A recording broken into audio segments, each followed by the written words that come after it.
علم شروع ہو رہا ہے. مولانا یوسف صاحب رحمہ اللہ فرماتے ہیں کہ یہ جو دو کرامن کاتبین بیٹھے ہیں یہ نظر تو نہیں آ رہے, کہاں سے لاجک لاؤ گے ان کو سمجھانے کی؟ یہ تو نظر نہیں آ رہے, لیکن اللہ قرآن میں فرما رہے ہیں کہ کرامن کاتبین بیٹھے ہیں یہاں. اندھیرے کمرے میں چلے جاؤ, تالے لگا دو, گپ اندھیرا کر دو, یہ دونوں ساتھ جائیں گے, یہ دونوں ساتھ جائیں. پھر اللہ کے نبی صلی اللہ علیہ وسلم نے فرمایا کہ قبر کو مٹی کا گڑھا مت سمجھو, یہ مٹی کا گڑھا نہیں, یہ یا تو جنت کا ایک باغ ہے یا جہنم کا ایک گڑھا ہے.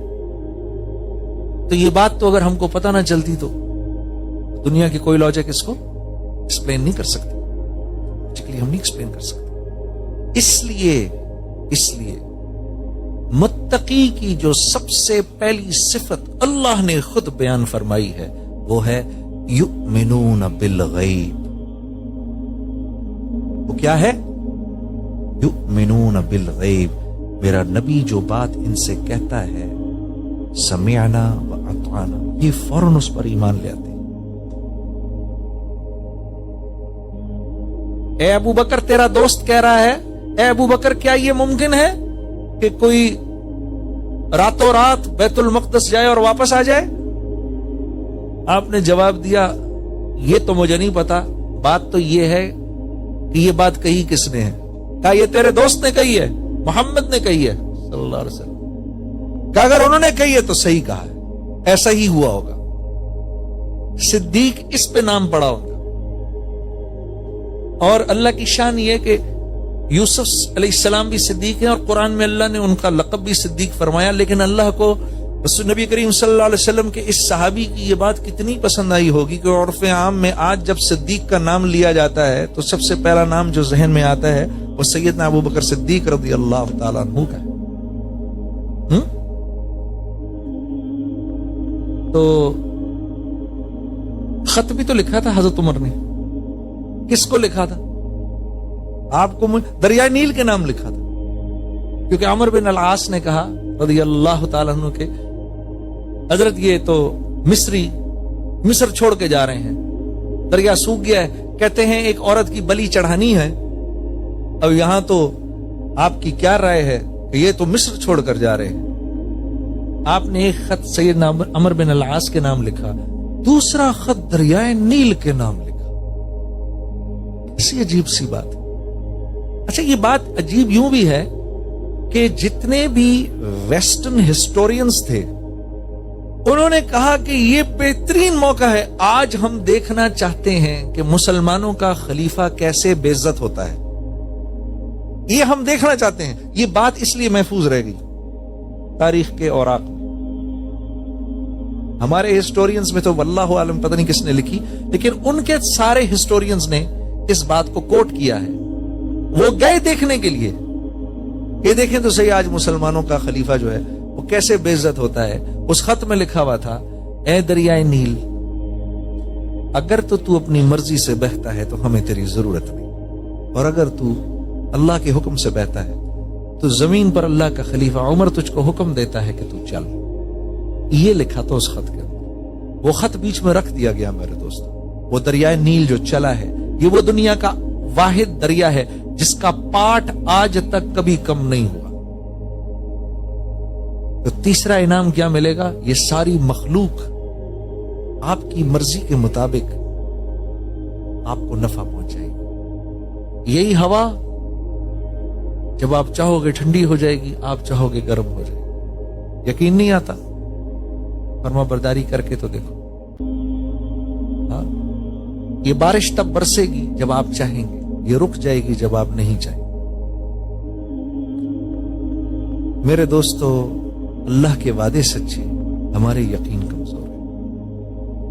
یقین کرو, میں کیسے بتاؤں وہ کتنا شاکر رب ہے, قدردانی کی انتہا ہے, قدردانی کی انتہا ہے وہ اللہ. یہ تو اس کے ساتھ معاملات نہیں کرتے ایسی. میں دوستوں سے کہتا ہوں, اپنے بارے میں بھی کہتا ہوں, ہم ایک انتہائی بورنگ زندگی گزارتے ہیں. ہماری زندگی بڑی بورنگ سی زندگی ہے, مشاہدے کے مطابق زندگی گزارتے ہیں. جو نظر آتا ہے اس پر یقین کرتے ہیں, جو نظر نہیں آتا اس پر یقین ہی نہیں کرتے. اللہ کو معاملات کے بیچ میں ہی نہیں لاتے, لائف کو انٹرسٹنگ ہی نہیں بناتے. اپنی لائف تھوڑی انٹرسٹنگ بناؤ نا, کچھ اللہ سے معاملات تو کرو, مان کے تو دیکھو یار اگر میں یوں کروں گا, دیکھ لوگ کیا کہیں گے.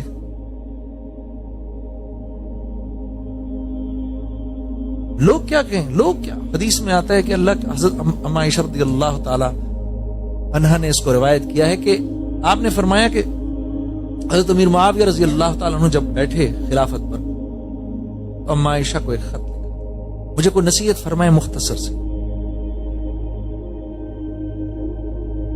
فرمایا کہ میں نے اللہ کے نبی صلی اللہ علیہ وسلم سے یہ بات سنی, کم و بیش الفاظ ہیں, کہ جب بھی کبھی تمہارے اوپر ایسا وقت آئے کہ یا مخلوق کو راضی کرنا ہو یا اللہ کو راضی کرنا ہو, تو تم اللہ کو راضی کر لینا. کیونکہ اگر تم نے مخلوق کو راضی کیا تو شروع میں تو مخلوق تمہاری بن جائے گی, لیکن کیونکہ ان کے قلوب اللہ کے ہاتھ میں ہیں, اللہ ان کے دل میں تمہاری ایسی نفرت ڈالیں گے کہ جو اس نفرت سے بڑھ کے ہوگی جو وہ تم سے پہلے کرتے تھے. اور اگر تم نے اللہ کو راضی کیا تو اسی طرح سے شروع میں مخلوق تو ناراض ہو جائے گی, لیکن کیونکہ ان کے قلوب اللہ کے ہاتھ میں ہیں, اللہ ان کے دل میں تمہاری ایسی محبت ڈالیں گے جو اس محبت سے بڑھ کے ہوگی جو وہ تم سے پہلے کرتے تھے. کر کے تو دیکھو, لائف کو انٹرسٹنگ بناؤ. کہ میں لوگوں سے کہتا ہوں جینے کا مزہ لو, ورنہ یہ زندگی تو سوائے تکلیفوں کے اور کچھ ہے ہی نہیں. زندگی کا مزہ لینا ہے نا تو اللہ کا بننا پڑے گا, پھر ایک حفاظت کا نظام چلے. حضرت ابراہیم علیہ السلام سے تو پوچھو نا, جب ان کو پھینکا گیا آگ کے اندر, کیا جذبات تھے ان کے. میرے دوستو, یہ الف لیلا کی کہانی نہیں ہے. یہ قصہ اللہ نے قرآن میں اس لیے نہیں ذکر فرمایا کہ ہم اس کو ایک کہانی سمجھ کے پڑھ کے آگے نکل جائیں. یہ بہت بڑی تقویت کے لیے اللہ نے اس کو بیان فرمایا. میری آپ کی تقویت کے لیے اللہ نے اس کو بیان فرمایا ہے کہ میرا بندہ اس کو پڑھ کے طاقتور ہو جائے, میرے پر اس کا ایسا ایمان ہو, ایسا ایمان تازہ ہو.